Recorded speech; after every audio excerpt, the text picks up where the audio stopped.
Welcome to Peng Peng Peng.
Oke, kembali lagi bersama dengan Peng Peng Peng dengan lagu sekian, dan kita sekarang kembali dengan pertanyaan netizen.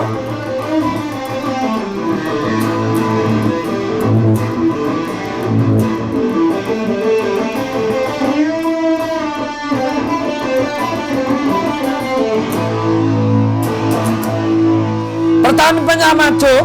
Dok, outfitnya keren banget hari ini, ada apaan nih? Lo katanya pertanyaan netizen. Tapi sepatu lu keren, Dok. Oh, jadi kali ini kita hari ini memakai sempak. Ini ada sempak, sepatu brand dari Malang. Atas saya pakai brand Mischief dari Tebet. Ini dari Stay Cool. Dan untuk hoodie saya pakai Supreme logo dari Gonzaga, Gons, Supreme Gons. Apalah itulah. Pokoknya Supreme. B. D. Dah. Udah belum? Udah belum? Ayo mau tanya apa lo? Pertama-tama? Oh, mau tanya, kenapa vaksin ketiga disebut booster dan kenapa vaksin ketiga yang disuntikan harus berbeda dengan vaksin ke-1 dan kedua? Salam dari Kamboja. Bos, ini pertanyaannya sangat keren. Jadi pertanyaannya itu kenapa vaksin ketiga disebut booster? Ini pertanyaan sangat menarik. Ada yang bangun ya? Jadi gini, vaksin itu kan kalau untuk COVID sebenarnya cukup 2 dosis. Dosis 1, dosis 2. Ya kan? Tapi kita tahu bahwa virus itu selalu bermutasi. Betul kan? Ada kalanya ketika ada sebenarnya tentatif.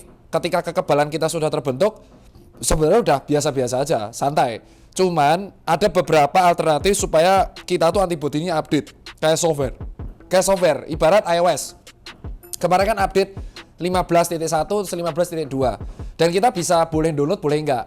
Nah, vaksin ketiga ini ibarat update software tersebut supaya antibodi kita itu bisa ngerti, oh ternyata mutasinya kayak gini. Dan namanya vaksin ketiga ini tambahan untuk meningkatkan dan supaya antibodi update, maka disebutnya booster dan tambahan. Jadi boleh diambil, boleh enggak. Makanya terserah kalian. Dan sebenarnya tanpa harus mengambil vaksin dosis ketiga pun, antibodi kita tuh sekarang sudah siap, asalkan kita menjaga pola hidup sehat dan tentu menjaga daya tubuh kita. Jadi 2 dosis menurut saya udah cukup. Kecuali kalian pengen nambah-nambah. Kalau kalian kegiatannya berisiko kayak nakes, atau kalian bekerja TKI, TKW, atau kapal, dubes yang notabene kegiatannya pindah-pindah. Semakin tinggi mobilisasi orang, semakin perlu dia booster ini. Itu jawaban dari saya. Kalau booster ini berarti harus beda merek, Dok. Ini kan pertanyaannya. Wah, booster beda merek ya, supaya apa? Supaya antibodinya update. Tapi kan tentatif. Tentatif tuh ya sementara, boleh ya, boleh enggak. Pilihan lah. Terus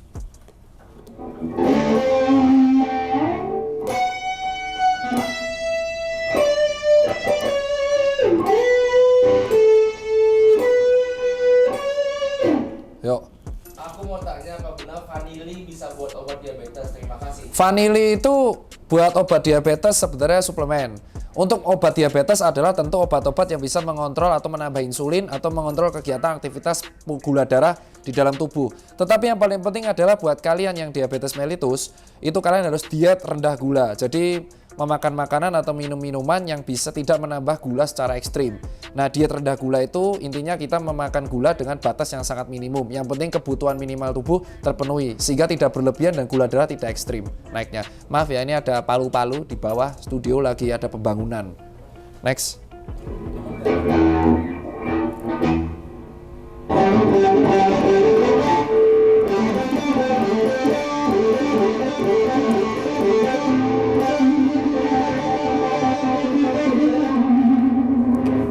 Yuk.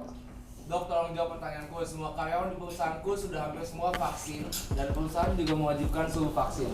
Sedangkan saya salah satu karyawan yang punya riwayat asma. Hampir tiap hari kalau lelah pasti sesak nafas. Waduh. Saya harus bagaimana, Dok? Takut vaksin. Jadi buat kamu yang ada penderita asma, sebenarnya vaksin itu kalau kamu ke vaksinator pasti ditolak. Jadi kalau kamu menderita asma, saran saya cukup satu. Kalian kamu harus periksa dulu ke dokter umum terdekat untuk cek kapasitas paru dan ronsen. Kalau parumu dan dicek dulu, kamu tuh seminggu kambuh berapa kali. Kalau kambuhannya ekstrim, menurut saya akan susah untuk divaksin. Jadi solusi satu-satunya check up. Udah, Dok. Dah, next. Oh, ini agak panjang nih, Dok. Halo, Dok. Maaf sebelumnya. Halo dok, aplikasi bos. Ini gimana nih? Maaf sebelumnya saya mau tanya, gemes banget pengen tanya ini dari kemarin. Apa betul ya, Dok, jika tidak vaksin akan sulit mengurus KTP, Waduh. KK, dan lain-lain? Wah, itu tak potong ya. Jadi gini, sebenarnya vaksinasi itu kan harusnya untuk meningkatkan daya tahan tubuh. Tapi yang terjadi di Indonesia kan karena vaksinasi rendah kemarin dibuat syarat-syarat. Kalau ditanya, apakah kalau kamu nggak vaksin, otomatis syarat-syarat buat KTP susah? Iya. Karena hampir semua kegiatan sekarang butuh vaksin. Jangan salin nakes, salin yang buat kebijakan, tapi kebijakan itu terjadi karena tingkat vaksinasi rendah. Ada sebab, ada akibat. Jadi mau nggak mau kalau susah vaksin, ya akan sulit mengurus yang lain loh. Tapi kalau kondisi tubuh, yaitu ada surat rekomendasi dari dokter. Kamu bawa aja suratnya kemana aja.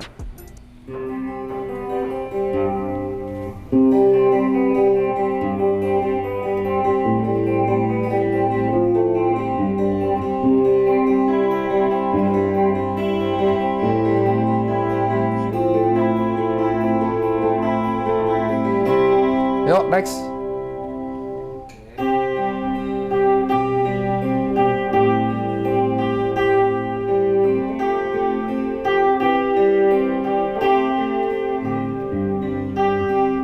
Ayo. Dok, kemarin gua vaksin Pfizer. Sekarang demam kagak turun-turun. Gimana biar cepat, Dok? Nah, kalau vaksin sekarang, Pfizer, Moderna, dan AstraZeneca, itu memang KIPI-nya level 1-nya lumayan. Jadi setelah 3 hari pertama biasa mengalami demam.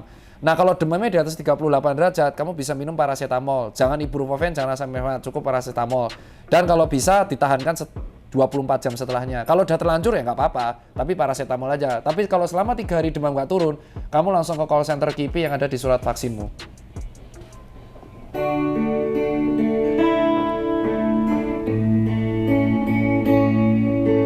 Dok, aku Juli kemarin kena COVID dan dirawat di rumah sakit. Pas loh, jadi ngerap. Tanggal 2 Agustus negatif tapi dirujuk ke ICU. Nah, tanggal 16 pulang dari rumah sakit tapi hasil RO masih fibrosis paru-paru. Waduh. Kira-kira boleh vaksin Moderna nggak ya? Jadi kalau ini gejala berat, untuk gejala berat kamu boleh vaksin setelah 90 hari. Jadi 90 hari kamu follow up dulu ke dokter paru, bisa nggak untuk divaksin. Kalau memang dokter paru memutuskan nggak bisa ya, nggak bisa vaksin. Terus yuk.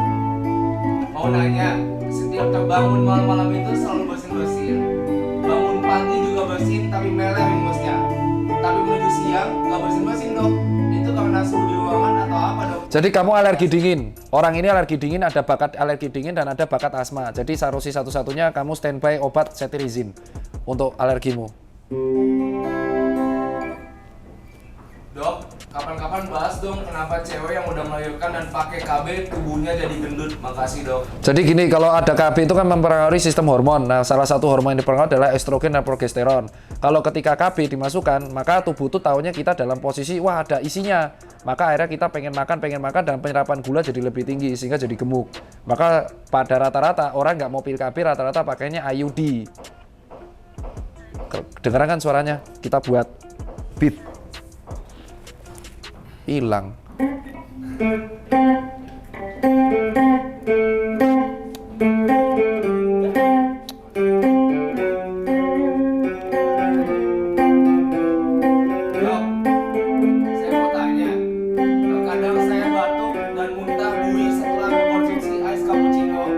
Itu asam lambungnya naik, itu GERD, dah langsung. Itu GERD. Jadi kamu kalau minum yang mengandung kafein atau minum sesuatu yang mengandung zat-zat yang bisa memicu asam lambung, kamu muntah. Standby antasida 3 kali sehari atau aluminium hidroksida, itu nama lainnya antasida. Dah.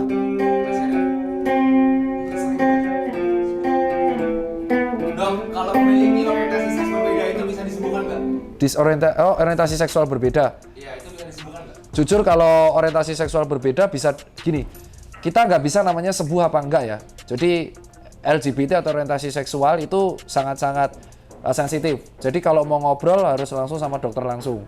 Bisa sembuh apa enggak ya tergantung dari dianya. Apakah dia nanti bisa menjadi heteroseksual atau tetap menjadi di homoseksual. Jadi kalau kita bilang heteroseksual itu intinya lawan jenis, homoseksual sesama jenis ya. Jadi kayak kalau ada orang temanmu yang homoseksual atau suka sesama jenis, entah itu cewek ke cewek ataupun cowok ke cowok, ya kan, itu atau transgender, itu menurut saya kita harus sering ajak ngobrol. Dan itu tergantung orangnya gitu loh. Kalau orangnya fun dengan cara kayak gitu ya kita sebagai dokter nggak boleh maksa dong. Dan aku harus menerima padanya aja gitu loh. Itu kan terkait dengan masa lalu, lingkungan, background dan banyak faktor yang membuat mereka seperti itu gitu. Jadi aku menganggap mereka orang-orang normal aja. Kalau kita menganggap mereka sebagai penyakit agak berat juga sih. Jadi aku bilang sembuh. Ya kamu harus belajar untuk menerima dan ngobrol sama dia gitu loh. Karena temanku juga banyak yang suka sesama jenis dan aku biasa aja. Mereka kalau ngobrol ya biasa aja, cuman orientasi seksual aja. Dan mereka juga tahu, oh Tirta heteroseksual. Jadi ya mereka nggak akan ganggu dan kita harus stop untuk stigma negatif sih. Contoh, homoseksual tuh rentan penyakit ya karena kita kan nggak bisa mencegah kayak secara kalau dicampur adukan agama secara agama nggak boleh.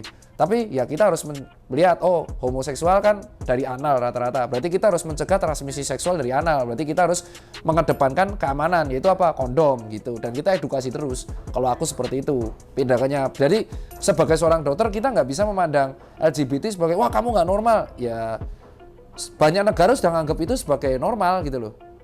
Paham nggak sih? Cuma secara agama memang nggak boleh. Aku muslim tapi sebagai dokter ya aku nganggap mereka normal. Kenapa? Karena di banyak negara itu udah dianggap normal gitu loh. Jadi ya kalau kamu menganggap dia nggak normal ya suruh dia ngobrol aja.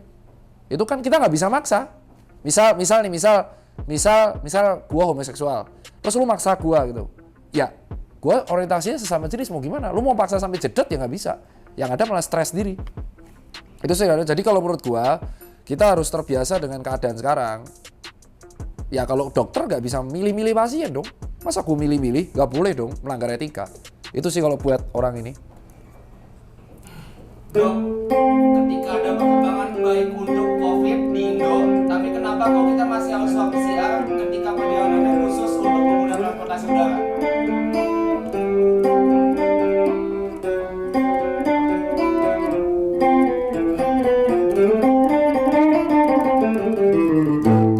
Pertanyaan bagus, kalau di negara lain yang vaksinasinya udah 80%, kalau udah vaksin itu nggak perlu PCR.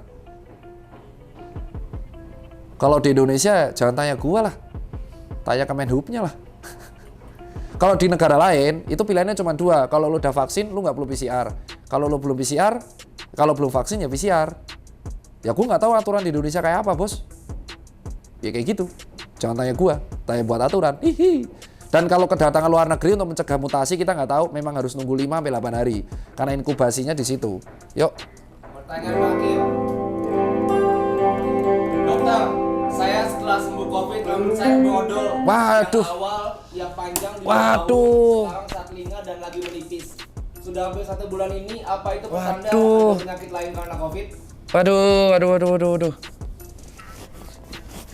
Ini topik yang menarik, aku nggak bisa bahas sekarang karena ini sangat panjang. Jadi ada PR dari Jonathan, pertanyaan dari netizen ini keren banget. Buat kamu netizen yang bernama siapa namanya? Veradino, ini pertanyaan bagus. Kita akan bahas di segmen khusus mengenai apakah habis COVID rambutnya rontok. See you the next vlog. Karena ini keren, dan buat Veradino, kamu langsung DM Jonathan Purba, akun Instagramnya ini, kamu dapat hadiah baju 1 dan sepatu sesuai size-mu. Pertanyaannya bagus banget ini. Dah.